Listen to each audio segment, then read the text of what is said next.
This happened about 7 years ago, ironically on Halloween night. It was pretty late, close to midnight, so all the kids in the neighborhood had already gone home. Even our neighbors across the way had stopped playing their corny Halloween tape.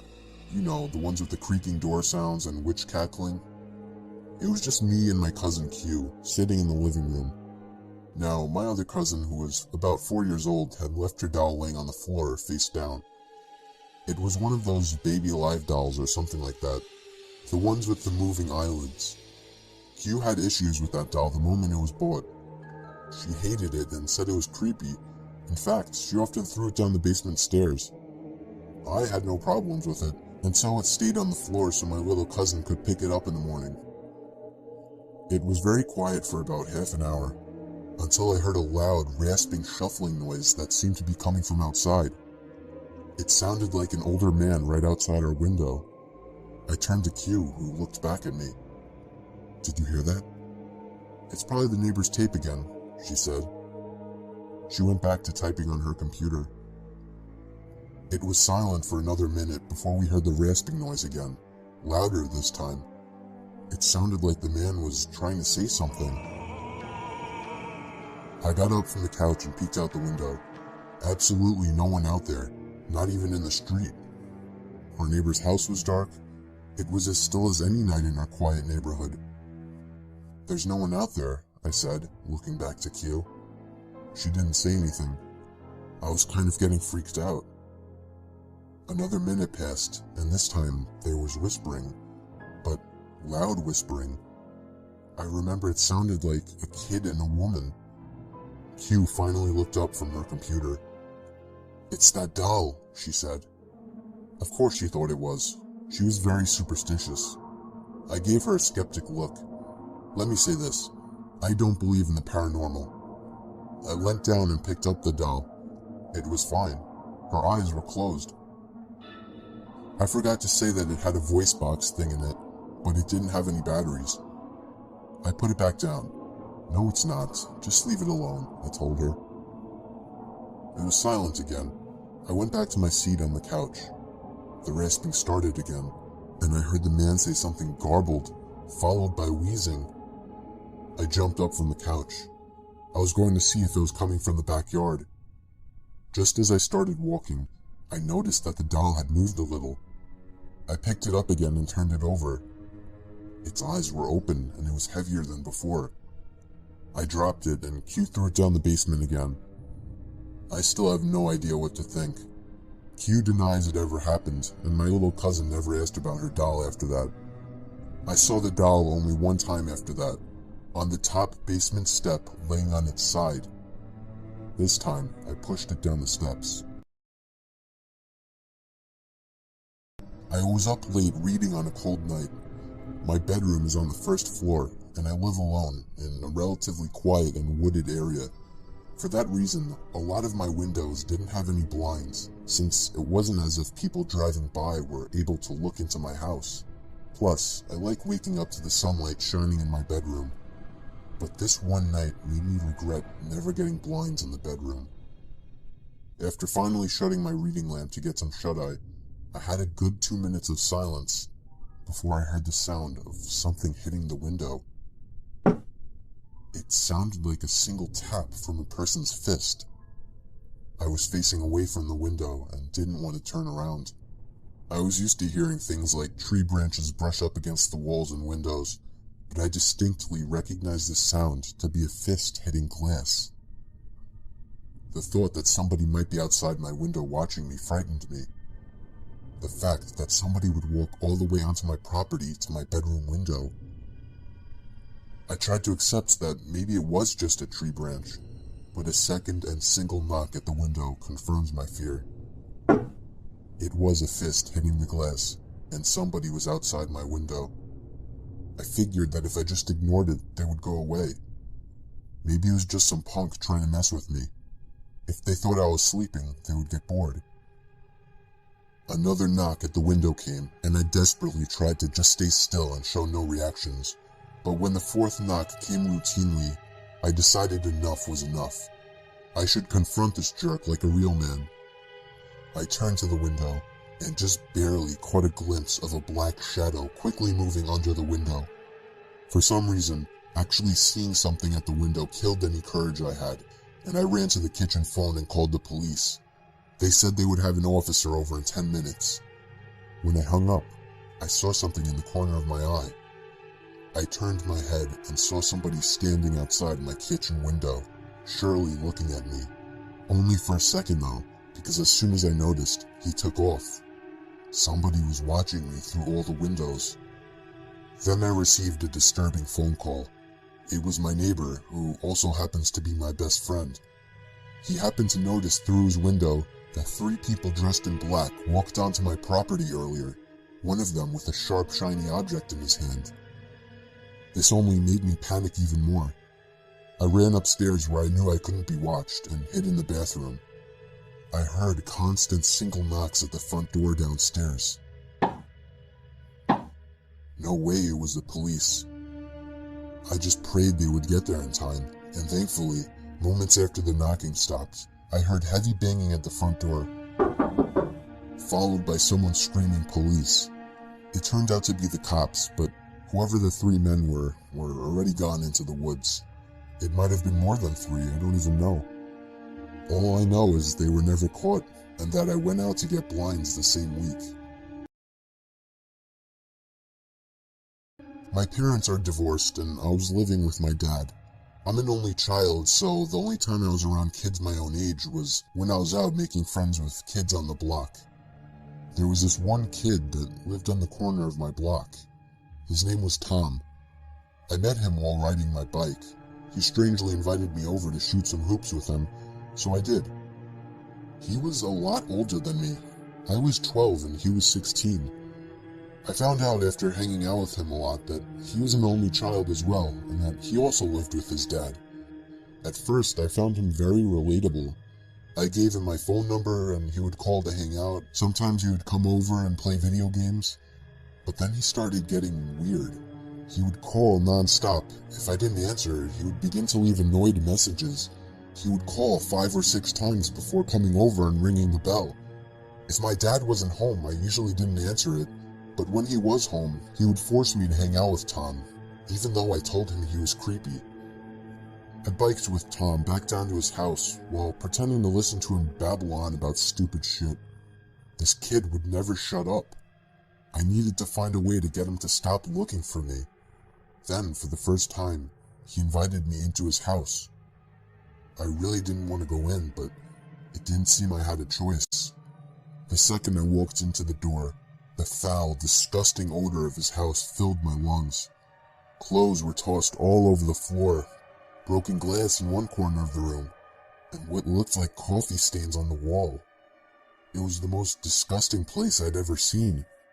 And then, a huge, shady-looking man walked out from another room. He looked at me with a very intimidating look. I felt myself backing up away from him, until Tom introduced him as his father. The man just gave me a big grunt and stomped off into another room.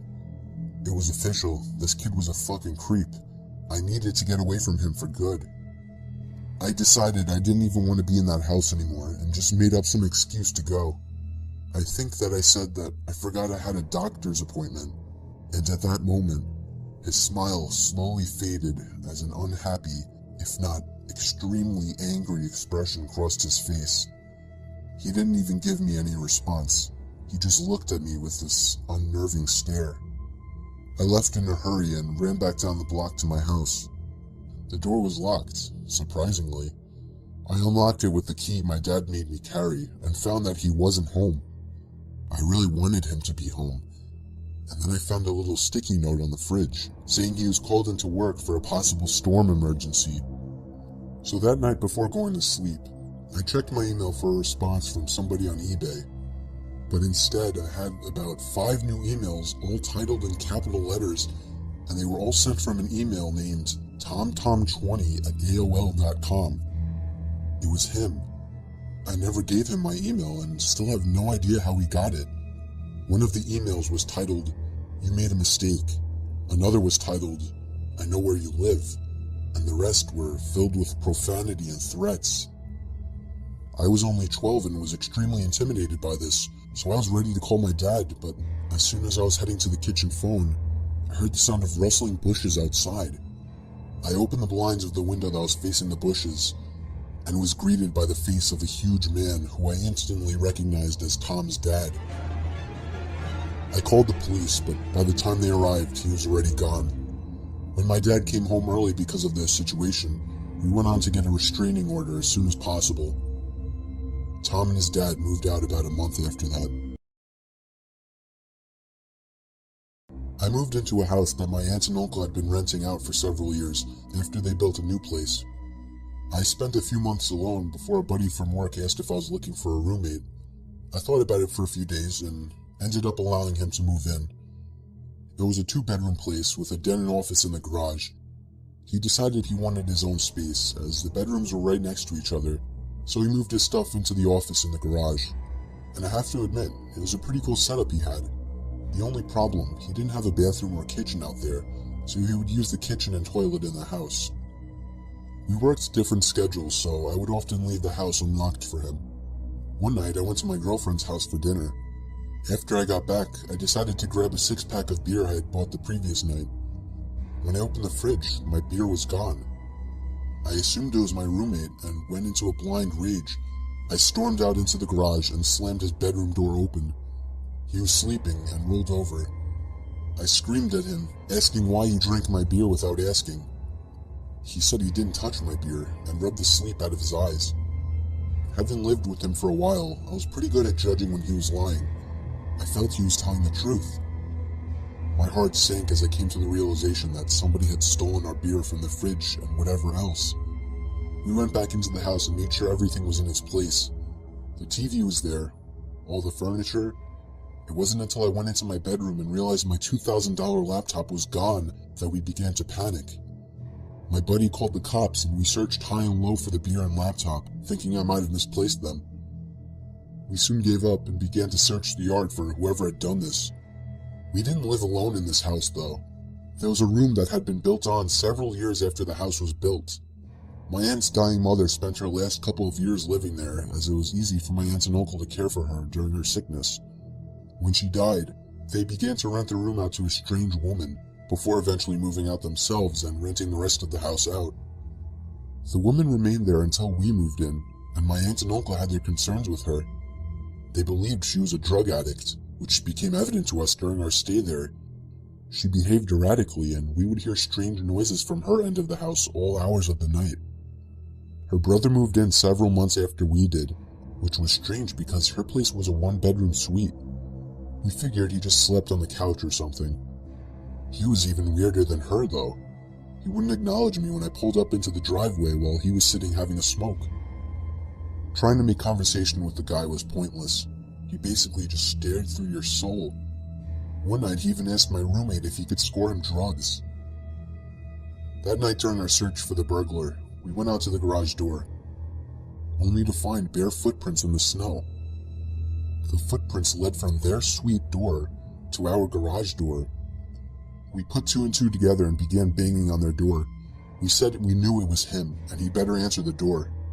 Someone inside lifted the curtain and made eye contact with me, which to this day still gives me chills. The cops showed up and took down all our information. They scoured the house and found nothing, and no one. We showed them the footprints and explained that the people living in the suite were drug addicts. We gave the officers their names. They ran the names in their cruiser and came back to inform us that the man had a warrant in another province and was convicted of breaking and entering several years back. The cops knocked on their door for several minutes and identified themselves as police officers to no avail. They informed us that because the warrant was from out of province, and technically the man hadn't committed a crime, there was nothing they could do about it. The cops left and it was 1 a.m., so my roommate and I went to bed. The door that connects the 2 weirdos' suite and my part of the house can only be locked from their side of the door. I completely forgot about this before falling asleep. During the night, I heard footsteps outside my door and a few loud bangs. My doorknob began to shake violently. I was barely awake and brushed it off as my roommate. Luckily, I always lock my bedroom door at night. The next morning, I asked my roommate what was so important at 3 a.m. that he would need to try and get in my room. He told me he slept through the night and hadn't even got up to go to the bathroom. My heart sank. I told him what had happened during the night. I have never been more glad that I locked my door at night, due to some silly childhood fear that I've held onto into adulthood. To this day, I wonder what would have happened if I left my bedroom door open and that man got into my room. Needless to say, me and my buddy moved out of that place a few weeks later. It happened on my friend's 21st birthday. We were throwing him a big party filled with alcohol. There were a lot of people I didn't know there. It was just chaotic in the house. There were probably 100 people. But even in all the chaos, I noticed one shady character that stood out. There was an older man sitting in the corner of the room, just kind of watching everybody drinking and dancing. I didn't think much about it at first, assuming it was someone's dad or uncle or something. But as the night died down, and more than half of the guests had already left, the man was still there by himself in the corner. At that point, I asked one of my friends who that guy was, and he said he had no idea. We decided to wait until most of the guests had left, figuring maybe he would too. And when the last of the guests were gone, we went back into the living room, and surely enough, he was gone. I felt relieved immediately, even though it wasn't even my house. That man just seemed so out of place, and it was downright creepy. Me and a couple of other friends slept over that night. I slept on the couch in the den. Falling asleep was easy with all the alcohol running through my veins, but staying asleep was a problem. I woke up in the middle of the night, feeling insanely thirsty and having to go to the bathroom. I first went to the bathroom since it was closer, and then went up to the kitchen and got a glass of water. When I went back down to the den and laid back down on the couch, I noticed that the sliding door to the coat closet across from the couch had been slightly slid open. It was too dark to see anything else though, like anything inside of it. I felt a chill run down my spine as I remembered the creepy man sitting in the corner. The idea of that man hiding in the closet immediately popped into mind. I continued to lay still, under the assumption that he was watching me through the open door of the closet. I began to plan my escape. I could jump over the other couch and land right next to the stairway upstairs to the living room, but I just had to gather up the courage to do it. Then I saw the closet door slide open a little more, and that's when I got the courage to run for it. I jumped over the couch and ran up the stairs. I could hear the closet door fully slide open and somebody running after me. I screamed at my friends who were on the couches to wake up. All three of my friends that were in the living room woke up and looked at me as if I were crazy.